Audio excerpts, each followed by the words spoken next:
नमस्कार दोस्तों, technical funder app पे आप लोगों का स्वागत है। फ्रेंड्स, बहुत ही नज़दीक आ चुका है हमारा एग्ज़ाम। तो चलिए फ्रेंड्स, आज एक नया टॉपिक से शुरू करते हैं। एक्चुअली क्या फ्रेंड्स, मेरा जो साइंस का टॉपिक जो है, जो अर्शफ कैलकुलेशन साइंस, वो हमारा सैटरडे संडे ही हम ट्राई करते हैं उसको लाने के लिए। और जो नॉर्मली जो डे है अभी, तो ओनली फॉर मैं ऑब्जेक्टिव ट्राई कर रहा हूँ, ऑब्जेक्टिव का ही डिस्कशन करने के लिए, क्योंकि अभी बहुत टाइम कम है। और जब एग्ज़ाम कंप्लीट हो जाएगा तब मैं क्या करूँगा, ओनली आपको शुरुआती से लेकर धीरे धीरे टॉपिक वाइज पढ़ाते जाऊँगा। ठीक है फ्रेंड्स, तो चलिए फ्रेंड्स, फटाफट से शुरू करते हैं। अगर मेरे चैनल पर नया हो तो प्लीज़ सब्सक्राइब कर दो, उसके साथ साथ बेल आइकन को भी ज़रूर दबा देना, क्योंकि जब भी मैं इस टाइप का क्लास करता हूँ तो आपके पास नोटिफिकेशन आ जाए। और प्लीज़ फ्रेंड्स, एक शेयर जरूर करना, और वीडियो देखने के बाद एक लाइक ज़रूर कर देना फ्रेंड्स। आपका लाइक मेरे लिए बहुत इंपॉर्टेंट है।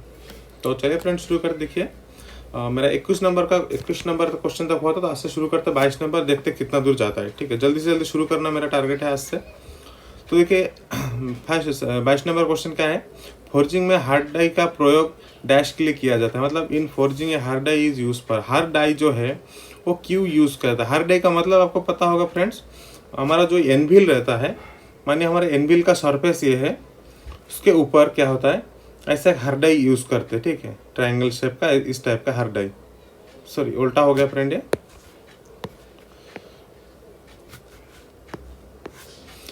इस टाइप का होता है, हार्ड डाई यूज करते हैं। तो इसके ऊपर मैंने कोई भी एक मेटल रख दिया हमने, और इसके ऊपर हमने क्या किया, हमर इस टाइप का टूल लेकर हम क्या करते हैं, इसको कटिंग के लिए यूज करते हैं। ठीक है, तो ये जो नीचे का पार्ट है इसको बोलते हैं हार्ड डाई। तो हार्ड डाई का यूज क्या होता है ना, कटिंग हेवी हॉट मेटल। तो अगर फोर्जिंग का चैप्टर में पढ़ाऊंगा फ्रेंड्स पूरा डिटेल्सली, उसका ड्राइंग के साथ पूरा समझा दूंगा पूरा। तो उसके लिए मुझे का बहुत टाइम लगेगा, क्योंकि उसके लिए मुझे पीडीएफ बनाना पड़ेगा, पूरा प्रेजेंटेशन रेडी करना पड़ेगा आपके लिए। तो अभी ये समझ लीजिए, हर डाई जो है वो हैवी में हॉट मेटल, और मेटल जो है हॉट होना चाहिए। ठीक है, गर्म होना चाहिए, तभी जाकर ये कटिंग हो, यहाँ से ये कटिंग हो जाएगा, ये जो बीच से। तो नीचे वाला पार्ट को हम बोलेंगे हर डाई। तो यहाँ पे ऑप्शन है करेक्ट हो जाएगा। सेकंड नंबर देख लेते, तो true a job precisely in a four jaw chuck इस इंस्ट्रूमेंट यूज पर। देखिए, फोर्जा चौक में एक कार्य के ठीक प्रकार से करने के लिए प्रयुक्त उपकरण। तो देखिए, फोर्जा चौक जो है हमारा, फोर्जा चौक पर सबको पता है 4 जॉ रहता है, और चारों जॉ कहते हैं इंडिपेंडेंट रहता है। इंडिपेंडेंट, उसको हम अलग से नाम से हम इंडिपेंडेंट चौक भी बोल सकते हैं फ्रेंड। इंडिपेंडेंट चौक क्यों इंडिपेंडेंट चौक बोलते हैं फ्रेंड हमको, क्योंकि जो 4 जॉ है, first second third fourth jaw, वो एक जॉ से दूसरे जॉ से कोई कनेक्ट नहीं है। 3 जॉ चौक में क्या होता है, उसको एक जॉ अगर टाइट करेंगे तो तीनों जॉ एक साथ टाइट होगा, अगर एक जॉ को लूज करेंगे तो तीनों जॉ एक साथ लूज हो जाता है। इसीलिए 3 जॉ चौक अलग होता है, वो क्या स्क्रोल मैकेनिज्म होता है। बट 4 जॉ चौक में क्या होता है, स्क्रू नट मैकेनिज्म होता है, इसलिए ये इंडिपेंडेंट है। तो इसलिए इसका नाम इंडिपेंडेंट चौक भी हम कहते हैं फ्रेंड। ठीक है, तो जब हम इंडिपेंडेंट चौक में या तो फोर्जा चौक में कोई भी एक जॉब लगाएंगे प्रीसियसली मतलब पूरा आपको एक्यूरेटली लगाना है, और उसको ट्रूइंग करना है। ट्रू मतलब कॉन्सेंट्रिसिटी आप मान सकते हो, मतलब एक का केंद्रीय बोलते हैं फ्रेंड। मतलब मानिए कोई भी एक सेंटर का एक जॉब है, सेंटर जॉब है, ठीक है, तो इसको ये रोटेट होगा तो पूरा एग्जैक्टली रोटेट होना चाहिए। ऐसा नहीं कि डायमेंशन में कुछ गड़बड़ हो जाए, या तो रोटेट में अप डाउन हो जाए, तो उसको ट्रूइंग बोलते हैं उसको हम। जैसे कि ट्रूइंग वर्ड हमारा ग्राइंडिंग में भी आता है। तो इसके लिए हम क्या यूज करते हैं ना, dial test indicator with magnetic base. Magnetic जो बेस होता है वो हमारा लेथ मशीन का जो हमारा जो बेड है, बेड में वो मैग्नेटिक के हिसाब से वो अटैच हो जाता है मैग्नेटिक कॉन्टैक्ट के द्वारा। और उसके साथ जो डायल टेस्ट होता है इंडिकेटर, ठीक है, तो वो एक पॉइंट है, और पॉइंट को लेके हम इसको क्या करते हैं ना, जो आपको ट्रूइंग कर दे। तो ये मैं बताऊंगा जब लेथ मशीन का चैप्टर पे पढ़ाऊंगा, तो डिटेल्स बताऊंगा। ठीक है, और अगर आप लोग प्रैक्टिकली किए हो तो और भी अच्छा ही है। तो यहाँ पे ऑप्शन सी करेक्ट हो जाएगा। और ऑप्शन ए में तो माइक्रोमीटर जो है, वर्नियर बिवेल प्रोट्रैक्टर में तो एंगल मेजरमेंट होता है। ठीक है, इसमें एंगल मेजरमेंट होता है, ये सबको पता है। और माइक्रोमीटर में क्या होता है, डिस्टेंस मेजरमेंट करते हैं हम। वो एक हाईली एक्यूरेट, और ट्राइस्क्वायर में क्या होता है, हम रेक्टेंगल चेक करते हैं। रेक्टेंगल, और रेक्टेंगल मतलब क्या, हमारे यहाँ पे जो 90 डिग्री चेक करते हैं हम। ठीक है, तो 90 डिग्री हम चेक करते हैं, और हम उसको क्या करते हैं, फ्लैटनेस चेक करते हैं जॉब का। तो यहाँ पे ऑप्शन सी करेक्ट हो जाएगा। Next, which of the following is not use for turning a taper in lathe. तो देखिए जो 4 पार्ट है, compound slide method, tailstock offset method, form tool method, top slide rotation method, तो इसमें से कौन कौन से मेथड में से हम टैपर टर्निंग में यूज नहीं करते हैं। जो लेद में टैपर टर्निंग होता है, ठीक है, तो उनमें से किसका उपयोग नहीं किया जाता। तो इनमें से देखिए कंपाउंड स्लाइड मेथड में हमारा होता है, टेलस्टॉक ऑफसेट में भी हमारा टैपर टर्निंग हम करते हैं, फॉर्म टूल में हम नहीं करते हैं। ठीक है, फॉर्म टूल में हम क्या करते हैं, फॉर्म टूल में मतलब किसी का मतलब इस टाइप का शेप बनाना हो तो वो हमारा फॉर्म टूल होता है। ठीक है, मान ये राउंड है और ये 2D फिगर तो नहीं हो रहा, तो इस टाइप का अगर फिगर बनाना तो वो फॉर्म टूल में होता है। टॉप स्लाइड रोटेशन भी हमारा क्या होता है, जो इंस्टेंट जो टैपर वगैरह होता है वो सब करते हैं, तो मतलब टैपर ही होता है। तो यहाँ पे ऑप्शन सी करेक्ट हो जाएगा। फ्रेंड्स आप अगर नया हो, पूरा अगर नया आप तैयारी करना शुरू कर रहे हो तो कोई डोंट वरी, कोई मतलब आपको वरी होने का कोई ज़रूरत नहीं है। मैं एक एक चीज़ को मतलब आपको अच्छे से पढ़ाऊंगा और धीरे धीरे आपको समझाऊंगा, ताकि आपको आने वाले जो एग्ज़ाम होने वाला है फ्यूचर में आपको कोई प्रॉब्लम नहीं होगा।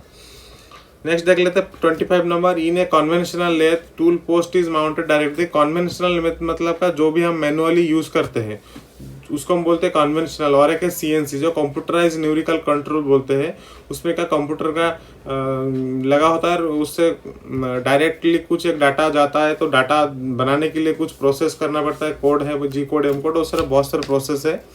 ठीक है, तो जो हम जो मैनुअली जो यूज़ करते हैं, हाथ से जो कटिंग करते हैं मेजरमेंट करके या तो कुछ टच करके, तो वो सब हमारा जो कन्वेंशनल लेथ मशीन में होता है। तो कन्वेंशनल का जो लेथ मशीन का जो टूल पोस्ट है वो डायरेक्टली माउंटेड है हमारा टॉप स्लाइड।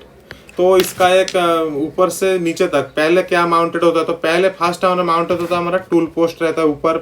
तो मैं ये जो है एक असेंडिंग ऑर्डर पे लिख रहा हूँ। फर्स्ट रहता है टूल पोस्ट, उसके नीचे रहता है हमारा टॉप स्लाइड। ये आप नोट्स करें तो आपके लिए अच्छा होगा। फिर हमारा आता है कंपाउंड, ये जो है कंपाउंड रेस्ट आता है हमारा, कंपाउंड रेस्ट। फिर उसका नीचे आ जाएगा हमारा क्रॉस स्लाइड। ठीक है, और क्रॉस स्लाइड के नीचे हमारा आ जाएगा हमारा मशीन बेड, मशीन बेड। तो ये आपको ये असेंडिंग ऑर्डर में फर्स्ट ये टॉप से है, ऊपर से लेकर नीचे तक, ये top to bottom, top to ये बॉटम। तो आपको याद रखना है ये जो हमारा टूल पोस्ट पहले रहेगा, फिर उसके बाद धीरे धीरे लास्ट में रहेगा मशीन बेड। तो आपको ये याद रखना है कौन से बात क्या क्या आता है। ठीक है, अभी फिलहाल के लिए आप रट्टा मार लीजिए, फिर जब पढ़ेंगे पूरा डिटेल्सली डीपली तब देखेंगे क्या है। फिर देखिए 26 नंबर देखिए फ्रेंड्स, ये एक्चुअली मैथ है APGP का, तो मैं इसके लिए बाद में आपके लिए डिस्कशन करूंगा जब APGP पढ़ाऊंगा तब। ठीक है, अब देख लेते हैं। देखिए APGP एक्चुअली क्या मैथ का टॉपिक है, तो मैं तो मैथ का टॉपिक पढ़ाना नहीं चाहता, फिर भी ठीक है देखते हैं फ्रेंड्स। जो हमारा इसरो का रिलेटेड है वो मैं कुछ क्लियर कर दूंगा, हर टॉपिक तो मैं नहीं करूँगा। जो इसरो रिलेटेड है मैथ के, जैसे ट्रिगोनोमेट्री हुआ, लॉगरिथम, अच्छा कुछ टॉपिक है, और तो वो सब मैं ट्राई करूँगा कि क्लियर हो जाए जो ऑर्शॉप रिलेटेड है। 27 नंबर देखिए, ये भी एक मैथ ही है। तो देखिए ये सिंपल सा परसेंटेज मैथ है, और इसमें बताया गया discount of 50% on article is same as discount of 20% on a second article. तो what will be the cost of 2 articles. तो देखिए यहाँ पे बताया गया कोई माने 2 आर्टिकल्स है, 1 नंबर और 2 नंबर, दो पार्ट है। मानिए इसमें 15% डिस्काउंट दे रहा है, इसमें 20% डिस्काउंट देने के बाद दोनों का जो ये रेट है वो सेम होता है, मतलब आफ्टर द डिस्काउंट। बट तो बोल रहा है तो 2 आर्टिकल्स का रेट क्या है। तो यहाँ पे देखिए ऑप्शन ले लेते हैं हम। ठीक है, तो यहाँ पे हिडन ट्रायल कर लेते हैं। हिडन ट्रायल में कैसे होगा देख लेते पहले। देख लेते डिस्काउंट ऑफ 15%। तो मानिए पहले जो आर्टिकल है उसको हम X मान लेंगे, 1 आर्टिकल, और सेकेंड आर्टिकल को हम Y मान लेंगे। ठीक है, तो यहाँ पे देखिए 15% डिस्काउंट है, मतलब 15/100 इंटू X। पहले का इस आर्टिकल का X आर्टिकल का फ्रेंड, ठीक है, ये X आर्टिकल का ये 15% है डिस्काउंट होने के बाद, इक्वल टू 20% इंटू Y, मतलब Y आर्टिकल का ये आर्टिकल का। तो टोटल अगर कटिंग हो जाएगा तो यहाँ पे कितना आएगा 5 3 5 4, तो यहाँ पे आ जाएगा x/y = 4/3। तो देखिए 4/3 रेशियो हमारे कहाँ हो रहा है, 4/3 रेशियो आप देखिए यहाँ पे 80/60 हो रहा है। कैसे 80/60 होगा, यहाँ पे 20/20 कर दीजिए मल्टीप्लिकेशन, तो यहाँ पे 80/60 हो रहा है। तो 80/60 ऑप्शन सी हमारे यहाँ पे करेक्ट हो जाएगा। ठीक है, तो देखिए ये एक हमारा सिंपल सी मैथ है। इस टाइप का बहुत सारे मैथ है, आप थोड़ा मैथ भी प्रैक्टिस करते रहिए। ठीक है, जो एरिथमेटिक मैथ है वो भी आता है। 28 नंबर देखिए, which of the following is an example of comparator. देखिए कंपैरेटर जो है वो क्या एक्चुअली मेजरमेंट डायरेक्टली नहीं लेते, वो कंपैरिजन करते हैं। तो हमारे जो कंपैरेटर होता है उसको हम बोलते हैं मैकेनिकल कंपैरेटर। और यहाँ पे देखिए, यहाँ पे माइक्रोमीटर नहीं होगा, स्टील रूल नहीं होगा, ये मैकेनिकल पे, यहाँ पे डायल गेज डायरेक्ट होगा। ठीक है, तो क्या क्या है कंपैरेटर में थोड़ा आपको बता देता हूँ। इस जो डायल गेज है इसको हम बोलेंगे मैकेनिकल कंपैरेटर भी बोल सकते हैं। ओनली कंपैरेटर नहीं बोल के हम क्या बोल सकते हैं, मैकेनिकल कंपैरेटर। तो मैकेनिकल कंपैरेटर क्या क्या होता है थोड़ा आप नोट्स कर लीजिए। डायल टेस्ट इंडिकेटर है हमारा, डायल टेस्ट इंडिकेटर। फिर हमारा सेकंड में आ जाएगा और भी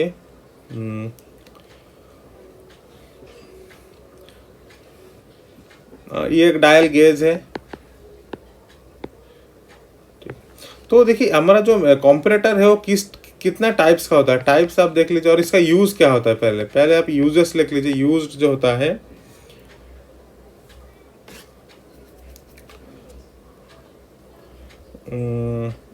ठीक है छोड़िए फ्रेंड्स, टाइप्स लिख लेते हैं। टाइप्स हमारा होता है, पहले होता है मैकेनिकल होता है, मैकेनिकल कंपैरेटर होता है। फिर होता है हमारा मैकेनिकल ऑप्टिकल, मैकेनिकल ऑप्टिकल, ये भी हमारा कंपैरेटर है। फिर हमारा रीड टाइप कंपैरेटर है। फिर हमारा आएगा इलेक्ट्रिक इलेक्ट्रॉनिक्स, ये बहुत चलता है। पर इसमें थोड़ा प्रॉब्लम का है इलेक्ट्रिकल इलेक्ट्रॉनिक्स में, मानिए कोई बैटरी खराब हो गया तो काम नहीं करेगा। पर मैकेनिकल जो कंपैरेटर है इसमें का बैटरी का जरूरत नहीं, ये मैनुअल ही है। और एक है न्यूमेटिक। तो सारे इंपॉर्टेंट है, आप नोट्स कर सकते हैं। फर्स्ट वाला मैकेनिकल कंपैरेटर, सेकंड आप mechanical optical comparator, read type comparator, electric electronic comparator, और एक है न्यूमेटिक। ये हमारा यार के साथ चलता है। तो ये सब आप नोट्स कर सकते हो। तो यहाँ पे जो ऑप्शन सी करेक्ट हो जाएगा, डायल गेज, जो कि एक मैकेनिकल कंपैरेटर है। और मैकेनिकल कंपैरेटर के बारे में पढ़ाऊंगा डिटेल्स जब हम पढ़ेंगे हमारा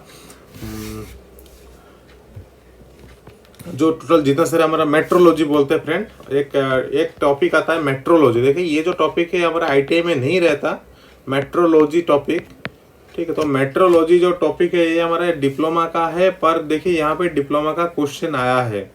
ठीक है, तो थोड़ा बहुत मैं जो टॉपिक पढ़ाऊंगा फ्रेंड्स आपके लिए ही इम्पोर्टेंट है। तो चलिए फ्रेंड नेक्स्ट देखते हैं। 29 which of the following welding is done in high vacuum chamber. तो ये देखिए बहुत बार आता है। तो यहाँ पे इलेक्ट्रॉन बीम वेल्डिंग आता है, क्योंकि जो हाई वैक्यूम चैम्बर मतलब एक चैम्बर के अंदर पूरा वैक्यूम है, कुछ भी पार्टिकल्स गैस कुछ नहीं है, तो उसमें क्या इलेक्ट्रॉन पास नहीं होता है। ठीक है, तो उसमें इलेक्ट्रॉन बीम वेल्डिंग उसमें यूज होता है।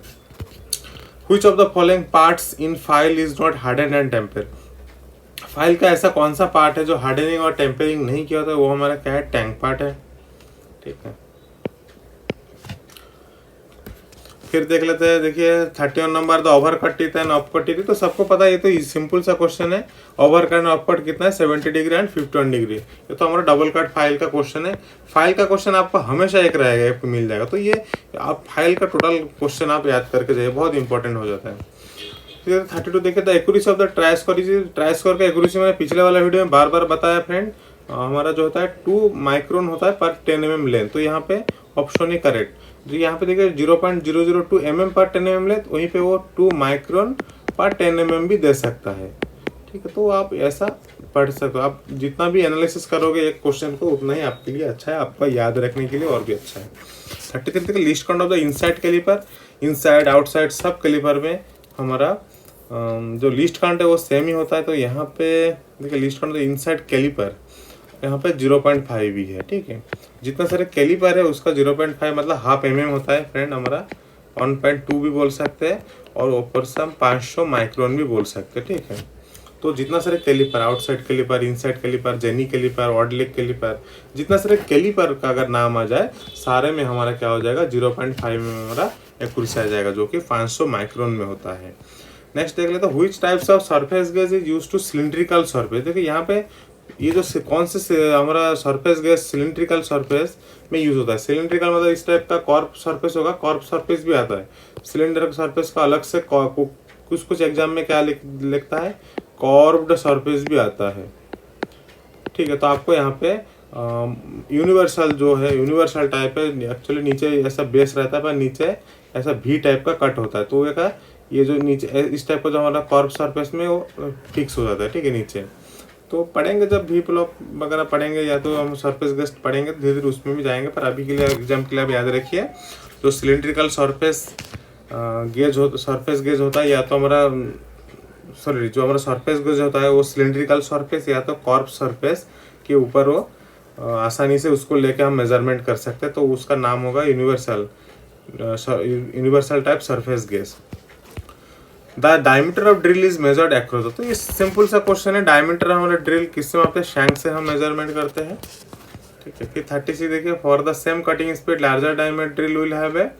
तो मैंने इस क्वेश्चन के लिए मैंने ऑलरेडी स्पीड फीट ये सब ऑलरेडी मैंने वीडियो बताया था आप लोगों के लिए। तो देखिए यहाँ पे जो 36 का है, देखिए यहाँ पे ये क्या बोल रहा है, जो कटिंग स्पीड सेम है, ठीक है। तो अगर लार्जर डायमीटर ड्रिल लेंगे तो उसका आरपीएम क्या होगा, तो मैंने यहाँ पे बताया था डायमीटर और आरपीएम मतलब एन में क्या अंतर होता है ना। अगर डायमीटर यहाँ पे बढ़ जाएगा तो वहाँ पे आरपीएम हमारा घट जाता है, अगर डायमीटर यहाँ पे कम हो जाएगा तो आरपीएम हमारा बढ़ जाएगा। वहाँ पे कटिंग स्पीड क्या होता है फ्रेंड, हमारा कांस्टेंट होता है, कांस्टेंट होता है। ये कटिंग स्पीड किसके ऊपर डिपेंड करता है, मेटल के ऊपर, मटेरियल, ठीक है, जॉब मटेरियल, टूल मटेरियल, तो ये सब के ऊपर डिपेंड करता है, कूलेंट के ऊपर डिपेंड करता है, मशीन का ऊपर भी डिपेंड करता है। अगर इसका वीडियो आपने पूरा डिटेल्स नहीं देखा तो पिछले वाला वीडियो में मैंने पूरा इसके लिए डिटेल्स बताया, ठीक है, जो आप जा सकते हो। कटिंग स्पीड, फीड, आरपीएम मेरे वीडियो है उसमें जाके पूरा डीपली देख सकते हो, तो उसके लिए आपका ये जो फीड, आरपीएम सब क्लियर हो जाएगा। तो यहाँ पे जो होगा वो लेसर होगा सी, ठीक है। 37 का देखिए which of the following is used for cutting keyways and grooves. यहाँ पे क्या होगा ना, क्रॉस कट सीजल आ जाएगा, ठीक है, कीओएस एंड ग्रुप्स कटिंग के लिए। फिर देखिए 38 नंबर जो है, in vernier caliper 50 division of the vernier scale occupy 49 division of the main scale. The main scale reading 40 mm and 20 vernier scale. तो देखिए हमारा यहाँ पे टोटल बताया कि व्हाट इज द रीडिंग हमको ये रीडिंग पढ़ना है, पर हमारे पास जो वर्नियर कैलिपर है 50 डिवीजन और VSD हमारा 49 होता है, और हमारा वर्नियर कैलिपर डिवीजन जो VSD है, हमारा मेन स्केल डिवीजन वो 50 है, और MSD लिख देते, MSD हमारा 50 डिवीजन है और VSD 49 है, ठीक है। तो इसमें हम पता है कि 50-49 अगर होगा तो हमारा 0.02 आ जाएगा हमारा एक्यूरेसी, इतना mm आ जाएगा हमारा एक्यूरेसी आ जाएगा। तो सिंपल सी हमारा मेन रीडिंग क्या 40 mm है, तो 40 mm प्लस हमारा 20th हमारे वर्नियर स्केल, तो 20th के साथ हम क्या करेंगे 0.02 को हम मल्टीप्लिकेशन कर देंगे, तो हमारा आ जाएगा 0.40, ठीक है। तो 0.40 को यहाँ पे ऐड कर देंगे 0.4, तो यहाँ पे 40.4, यहाँ पे आंसर आ जाएगा 40.4, ऑप्शन ए करेक्ट हो जाएगा। तो ये सिंपल सा क्वेश्चन है। अगर इसके बारे में आपको ज़्यादा डीपली नॉलेज चाहिए तो ऑलरेडी मेरे प्लेलिस्ट पे है, वर्नियर कैलिपर के ऊपर पूरा प्रॉब्लम वगैरह सब कुछ है, आप जा सकते हो, देख सकते हो। 39 नंबर देखिए, एक राइट एंगल में कितना सेकंड होता है। तो देखिए ये आपको कैसे कैलकुलेट करना है। एक राइट एंगल मतलब हमारा पहले जान लीजिए 90 डिग्री होता है, तो हम देखिए 1 डिग्री इक्वल टू कितना मिनट होता है, 1 डिग्री इक्वल टू 60 मिनट होता है। तो यहाँ पे 90 × 60 कर देंगे तो हमारा आंसर आ जाएगा 36 सॉरी 54 2 0 तो 54 यहाँ पे मिनट्स है फ्रेंड, मिनट नहीं, ठीक है, मिनट्स मतलब डिग्री एंगल को भी और भी मिनट्स में डिवाइड किया जाता है। पहले तो देखिए मैं थोड़ा बता देता हूँ, टोटल हमारा होता है 360 डिग्री, 360 डिग्री हमारा रहता है, और एक जो पूरा सर्कल में फिर उसमें डिवाइड करता है 4, फिर 90 आता है, ये 0 डिग्री, ये हमारा 180 डिग्री और हमारा 270 डिग्री, और जो 0 डिग्री होता है वही हमारा होता है 360 डिग्री, ठीक है। फिर मानी ये जो सेंटर लाइन है, ये जो सेंटर लाइन है, सेंटर से भी थोड़ा सा और भी मतलब 0 से थोड़ा सा ऊपर होता है, मतलब 1 मिनट आता है। तो ये सब होता है फ्रेंड, वो सब बाद में देख लेंगे। तो देखिए 40 नंबर देखिए, ये ना internal screw thread the minor diameter है। देखिए इंटरनल जब स्क्रू थ्रेड हम करते हैं तो माइनर डायमीटर कहता है जो डायमीटर ऑफ द होल होता है उसी को हम बोलते हैं minor diameter of the internal screw thread. तो यहाँ पे ऑप्शन ए करेक्ट हो जाएगा। फिर देख लेते हैं 41 number, the form thread is buttress thread. तो यहाँ पे ये सिंपल सा क्वेश्चन है, inclination 3 degree on the side and the 3 degree other side. ये भी हमारा बटरस थ्रेड का ही एंगल है। ये बटरस थ्रेड के बारे में पढ़ाऊंगा पूरा डिटेल जब थ्रेड के बारे में पढ़ेंगे। फिर देख लेते हैं thread angle of the UNF thread. UNF का थ्रेड एंगल है 60 डिग्री, ठीक है, ये आपको याद रखना है। यूएनएफ का फुल फॉर्म क्या है? Unified national file, unified national fine thread, ठीक है। तो ये आपको याद रखना है यूएनएफ का फुल फॉर्म। फिर देख लेते हैं 43, the first tap, second tap and bottom एक tap differ in their taper lead, ठीक है, नीचे टैपर लीड होता है। फिर देख लेते हैं the tapper is tapper pin. Pin tapper में हमारा रेशियो 1:50। अगर टैपर के बारे में आपको पता नहीं है तो मेरा ऑलरेडी चैनल पे टैपर के बारे में ऑलरेडी प्लेलिस्ट पे है, पूरा डिटेल्स है, पूरा पिन टैपर क्या है, कितने प्रकार का है, टैपर का एंगल कैसे आता है, उसका रेशियो क्या है, सब कुछ दिया है। 45 देखिए, ए होल इज। तो फ्रेंड्स एक्चुअली क्या थोड़ा मेरा वीडियो बड़ा हो रहा है, तो फ्रेंड्स मैं नेक्स्ट वीडियो अपलोड कर दूंगा 45 से। यहाँ पे मैं मार्किंग कर रहा हूँ, ठीक है। तो नेक्स्ट वीडियो 45 से लेकर 80 तक है लास्ट, तो मैं क्लियर कर दूंगा, ठीक है। तो मैं चाहता हूँ कि जल्दी से जल्दी क्लियर हो जाए फ्रेंड। मेरा भी काम रहता है, ऑफिस रहता है, और ऑफिस से आके ही मैं वीडियो बनाता हूँ, तो मुझे भी थोड़ा मेहनत करना पड़ता है। तो फ्रेंड मेरा एक ही रिक्वेस्ट है, अगर आप नए हो तो प्लीज़ मेरे चैनल को सब्सक्राइब कर दो, और देखने के बाद एक लाइक ज़रूर कर देना फ्रेंड। अगर आप 50 देख रहे हो तो 50 का लाइक कर दो। मैं चैनल को अभी ऐसा नहीं कि एक दिन में मेरा चैनल 1 लाख व्यूज़ हो जाएगा फ्रेंड्स, क्योंकि मेरा चैनल नया है, तो मैं इसके लिए मैं और ही नहीं हो रहा हूँ। बस मेरा टारगेट है आप लोगों का कैसे एग्जाम क्लियर हो जाए। मेरा टारगेट है टेक्नीशियन भी अभी इसरो के लिए। तो चले फ्रेंड्स, मिलते हैं, थैंक्स, बाय बाय।